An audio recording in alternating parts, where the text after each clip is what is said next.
What's up guys, Thaddeus here, and today I'll be talking about the racial passive abilities that you get with each race of your choosing. So without further ado, let's get started. First we have the Khajiit. The first one is medium armor expertise, which increases experience gain with the medium armor skill line by 15%.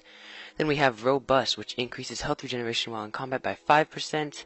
And then stealthy, which improves stealth radius by 1 meter and increases damage done while stealth by 3%.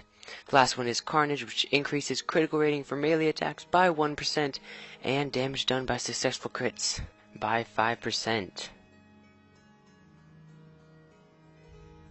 Now moving on to the Wood Elf, we have Archery Expertise, which increases the skill gain with the bow skill line by 15%. Then we have Vigor, which increases stamina recovery in combat while in 3% by 3%, and Resist Affliction, which increases poison and disease resistance by 7 and increases maximum stamina by 1%. Then we have Stealthy, which is the same as the Khajiit, which will increase your stealth meter and the damage done while from stealth. Next, we have the High Elf, which is the Destruction Talent, which increases Destruction staff skill line by 15%, Spell Charge, which will increase your Magicka recovery, Gift of Magnus, which increases your max Magicka, and Elemental Talent, which will increase the damage with Cold Fire or Shocks by 2%.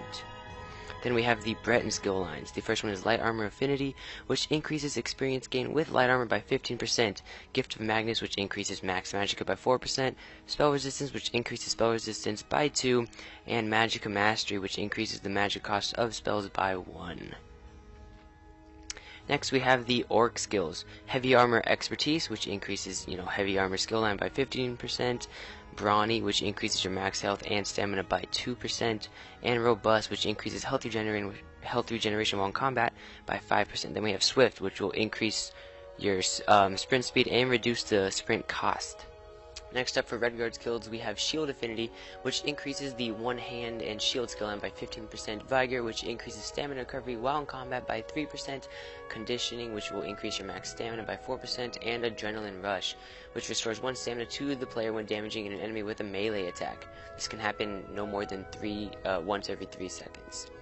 Next, for the Argonian, we have Restoration Expertise, which increases experience gain with the Restoration staff by 15%, Amphibious, which will increase your swim speed by 50%, and Argonian Resistance, which will increase your maximum health by 1%, and Poison and Disease Resistance by 7.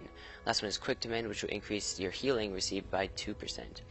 Now for the Dark Elf, we have Ambidexterity, which will increase the dual wield skill line by 15%, Dynamic, which will increase the maximum Magicka and stamina by 2, Resist Flame, which will increase your fire resistance by 10 and increase your maximum mana by 1%, and Flame Talent, which will increase the spell power with the fire effects by 1.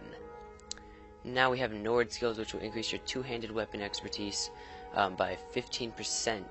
Then we have Robust, which will increase your health regeneration while in combat by 5%, Resist Frost, which will increase cold resistance by 10 and your health by 1%.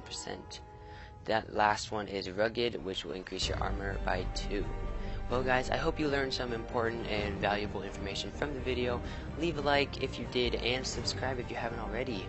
I'll see you guys next time.